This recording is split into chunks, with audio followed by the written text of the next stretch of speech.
Et bien bonsoir à tous les amis, supporters sportifs parisiens amoureux du football, supporters de notre club, bienvenue à vous les amis, on se retrouve pour le débrief de Caen Paris Saint-Germain. La logique a été respectée, victoire du PSG 1-0, le PSG va en 16e de finale de la Coupe de France. Donc les gars, j'ai beaucoup de choses à dire dans ce match. La première, c'est, comme d'habitude, à tous mes points de la rencontre. Premier point de la rencontre, les gars, c'est un PSG qui, oui, n'a pas été exceptionnel. Un PSG qui, oui, tu vois, mais qualification assurée.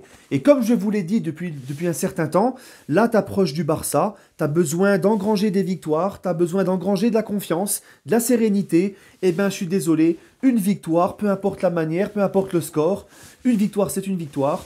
Ça donne confiance aux joueurs. Maintenant, il restera un match avant le Barça, c'est contre Nice, samedi au Parc en championnat. Il faudra boucler la boucle et s'imposer pour arriver à Barcelone en pleine confiance, etc. Alors oui, c'était pas un PSG flamboyant. Comme je vous l'ai dit, Pochettino, c'est pas en 5 semaines, avec aucune préparation, des joueurs mentalement, physiquement cramoises, hein, où ça faisait presque 2 ans qu'il jouait sans technique sous Tuchel, que le mec va t'instaurer un jeu tout de suite maintenant. C'est pas possible, on n'est pas sur FIFA. Hein. Comme je vous l'ai dit, la mission première de Pochettino, ça sera d'abord là de remettre à bien physiquement cette équipe et mentalement. Voilà. Donc tout ne se fait pas en un jour. En 5 semaines. Pour le jeu, franchement, on verra l'année prochaine avec Pochettino. Voilà. Moi, je vous dis une chose. C'est que un match de Coupe de France à 6 jours du Barça, à moins 5 degrés, face à une Ligue 2 en plein milieu de semaine comme ça, fallait pas s'attendre avec un effectif qui a aussi pas mal tourné. Il fallait pas s'attendre, les gars, à voir un gros PSG ce soir, à voir un gros match. On le savait tous. L'essentiel est assuré. On se qualifie pour les 16e de finale. Voilà. Non, je dis ça parce que ça me gonfle un petit peu parce qu'il y a beaucoup de gens, ils disent ouais, moi je suis inquiet contre le Barça, ouais, le PSG, ils sont pas au top, machin. À croire, on va affronter un Barça en pleine forme. À croire, on va affronter le Barça de Guardiola. Le Barça, ils sont éclatés au sol aussi depuis le début de la saison. Ils sont pas bien physiquement non plus. Ils sont pas extraordinaires. Ils encaissent des buts contre des équipes moyennes.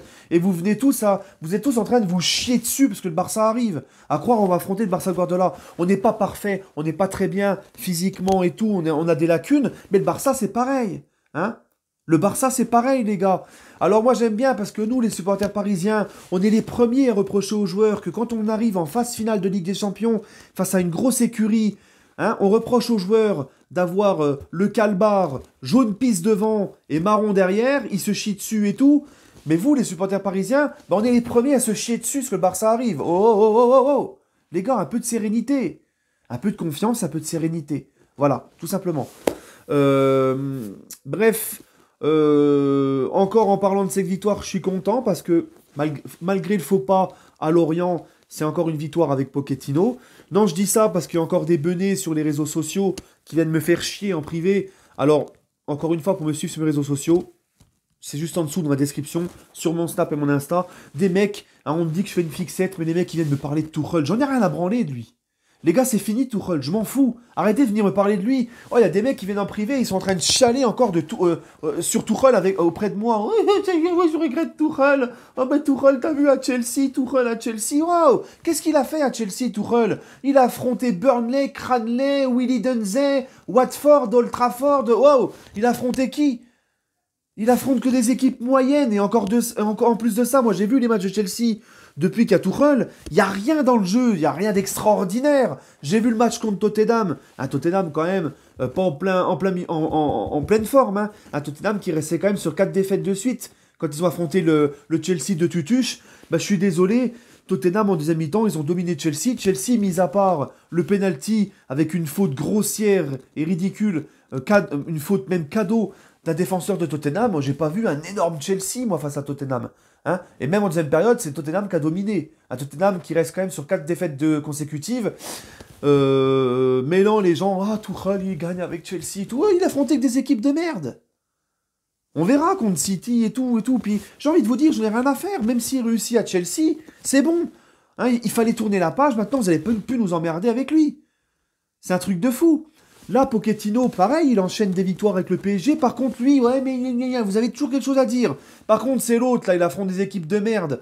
Il a rien changé au niveau du jeu avec Chelsea. Hein, et vous êtes là, Tuchel. C'est bon, quoi. C'est bon. Enfin bref, les amis, mon autre point de cette rencontre, c'est le petit Moïskine. Moi, j'ai envie de parler du petit Moïskine parce que c'est pareil. Comme on dit, la culture de l'instant chez beaucoup de supporters parisiens. Au début, ouah, c'était merveilleux, Moïskine, il marquait des buts, ouah, c'était la trouvaille. Et puis, il a eu un petit moment où il a moins joué, puis il a moins marqué. Oh, ouais, Moïskine, machin. Et là, ce soir, il remarque, vous allez dire quoi? Moïskine, les gars, ce soir, il fait un super match. Moi, j'aime beaucoup Moïskine. À chaque fois qu'il joue, en général, il est décisif. Et même quand il marque pas, tu vois, il pèse sur une défense, il a un physique assez atypique, il se donne beaucoup, et t'as vu, ce soir, il te met le but de la victoire, et en plus, il participe beaucoup au jeu, et il se bat. Moi, j'aime ce profil. Hein, il y en a qui chialent parce que Leonardo veut lever l'option d'achat sur Keane à 35 millions. Bah oui, bah Everton l'a eu à 30 millions, il faut bien qu'il le revende un peu plus cher, il faut bien qu'il se fasse une plus-value, d'accord? Bah moi, franchement, Moïse Keane, 35 millions, ça me dérange pas. Voilà. Je vous le dis la vérité, ça me dérange pas. Très bon petit neuf remplaçant à Icardi, et même plus qu'un remplaçant. Il peut vraiment jouer la concurrence avec Icardi. Moi, j'aime beaucoup son profil, Optimo Moïskine, et ce soir, il fait un gros match. Très content aussi, c'est mon autre point, de l'entrée d'Mbappé, qui a joué simple, qui a joué avec sa vitesse. Il commence à le comprendre de plus en plus. Est-ce que c'est Pochettino qui lui fait comprendre ça? Possible, sûrement. Hein, en tout cas, très content de l'entrée de Kiki. Très content. Voilà, j'aime quand il joue comme ça, quand il en fait pas trop et qu'il joue sur sa qualité de vitesse. Voilà, il prend le ballon et hop, je dribble, je percute et tout le monde dit ouais, mais Mbappé c'est juste un tout droit. Oui, bah c'est ses qualités. Il est comme ça et c'est comme ça qu'il s'est révélé et c'est comme ça qu'il est fort. Voilà. Hein, pour être un grand joueur de foot, c'est pas seulement faire des dribbles. Voilà. Lui, il joue avec ses propres qualités et il n'y a que comme ça qu'il est bon. Quand il veut faire du Neymar, c'est pas ça qu'est ça. Voilà. Ça ne lui va pas. Bon, bref, les amis, maintenant. Je voudrais parler, dernier point de la rencontre, après je vous laisse, hein, les gars. Je sais pas si je vous l'ai dit tout à l'heure, mais pour revenir un petit peu sur la rencontre, deuxième mi-temps, il y avait quand même du mieux sur la première. Deuxième mi-temps, un PSG où il y avait plus de rapidité dans les mouvements, quand on avait la balle au pied, il y avait plus de mouvements, c'était mieux qu'en première. La première, c'était vraiment très très très très moyen. La deuxième, il y avait quand même du mieux. Voilà. Bon, maintenant, Neymar. Alors j'ai entendu des trucs sur Neymar, des mecs... Ah, pourquoi on a fait jouer Neymar? Et voilà, il est blessé, patati. Vous voulez quoi, en fait? Vous voulez qu'on mette Neymar dans un placard, qui joue aucun match, parce qu'on a peur qu'il se blesse, qu'il se blesse et qu'il soit forfait contre le Barça? Qu'est-ce qu'on fait, alors? On prend Neymar, on le fout dans un placard, on le fout en tribune tous les matchs, jusqu'à ce que le Barça arrive? Mais non, les gars, oh! C'est normal qu'il jouait ce soir, Neymar! Suspendu contre Nîmes.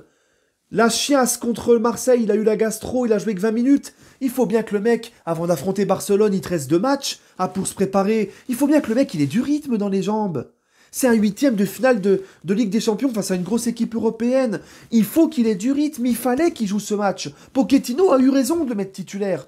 Parce que c'est pas comme s'il avait enchaîné. Il a été absent contre Nîmes pour suspension, il a joué que 20 minutes contre Marseille. Il fallait qu'il ait du rythme, il fallait qu'il joue ce match, c'était important. D'accord ? Ça aussi, il faut vous le mettre dans la tête. Alors oui, il s'est blessé, mais ça, ben, je suis désolé, mais c'est les risques du football, les gars. C'est les risques du football. Alors on va espérer qu'il n'ait pas grand-chose. Moi, pour ma part, je vous le dis, faites confiance à Ayoub. Faites confiance à Docteur Ayoub. Pour moi, je pense que c'est une grosse béquille. D'accord? Et j'espère qu'il va revenir vite. Voilà. Je pense qu'il sera là contre Barcelone. Voilà, c'est un ressenti, on verra bien de toute façon. Puisque quand même après, derrière, il a quand même pu accélérer. Et on verra bien, on verra bien. Et puis j'ai envie de te dire, eh ben ma foi, eh ben s'il n'est pas là, il n'y a déjà pas Di Maria, il n'y a pas Neymar. Eh ben on fera avec ce qu'il y a. Et on devrait y aller couteau entre les dents, avec ou sans eux. Et puis c'est tout. Voilà. Allez les amis, prenez soin de vous. Et allez Paris.